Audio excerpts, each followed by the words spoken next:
Hi, I'm Steve Richardson, and welcome to my latest video.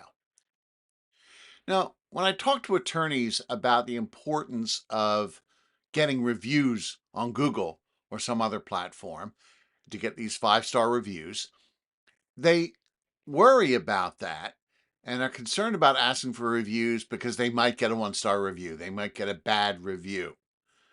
Well, that's the risk. And you'll most likely get very good reviews. You provide good service, you'll get five-star reviews. But every once in a while, you are going to receive a negative review. So there is a right way and a wrong way to handle it. So I wanted to talk today about the three things you need to do if you get a bad review. First, well, you got to respond to it. And I mentioned in a previous video, you should respond to every review you get. So in responding to a negative review, the first thing you do is thank them for the review.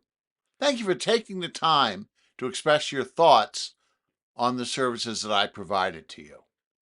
Look on it as an opportunity to improve. If you didn't do the best job possible, again, opportunity to improve.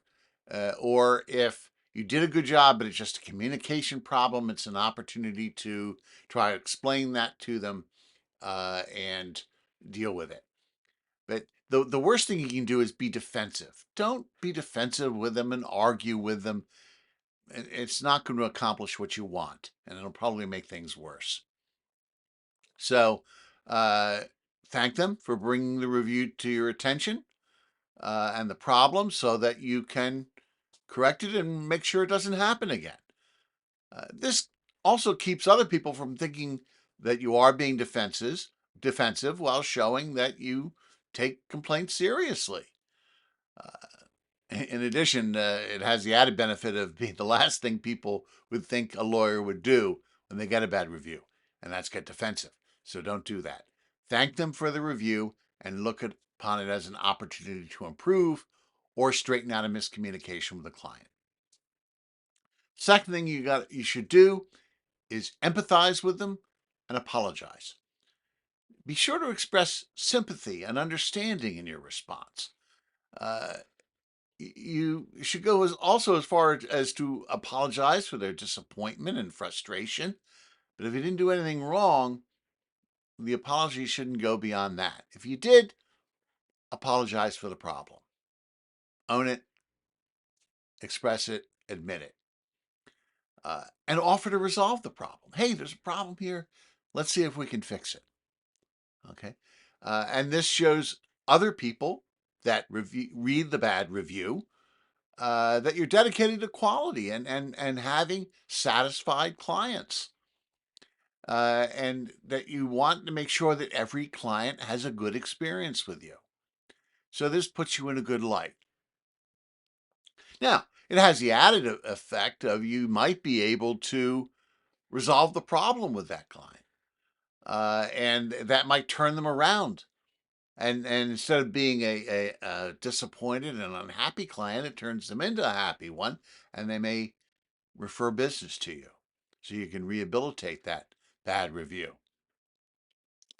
And even if it's something that really can't be resolved, explaining the circumstances as to why it can't be resolved can also be powerful. I'd love to fix it.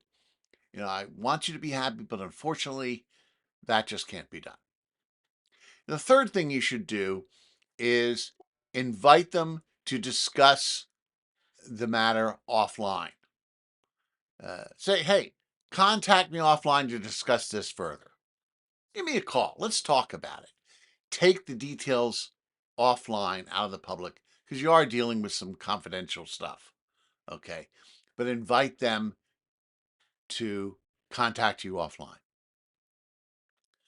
Uh, and that puts the ball in their court. And again, shows other people that you are looking to resolve any problems that clients have.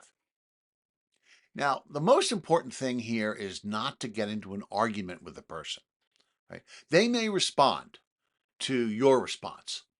If it's positive, say, great, I'm happy we were able to work it out. Thank you. If it's negative, again, say, look, give me a call. Let's talk about it. Let's see if this can be worked out.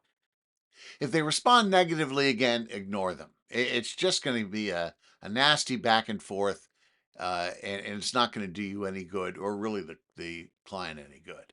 Just all this back and forth. So don't respond after that.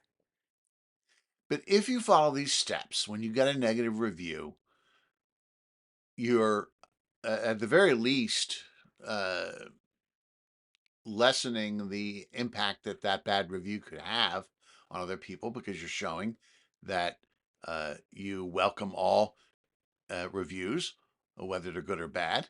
And if there's a bad experience, you look to try and resolve it, which presents you in a good light. It also may get that person to change their review, add a few stars. Okay, I didn't understand that. Thank you for explaining it to me. Now I know. Okay, I was wrong. You did do a good job. And maybe turn that 1-star review into a 3, 4, or 5-star review.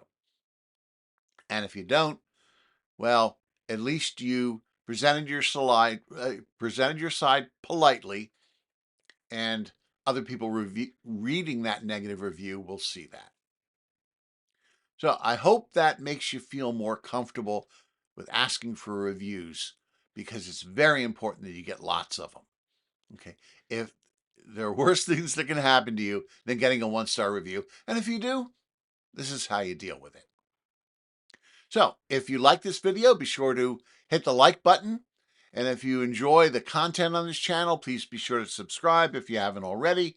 Hit the bell icon to get notifications of new content. I usually post a video once a week. And that's it for this one, and I'll see you in the next one.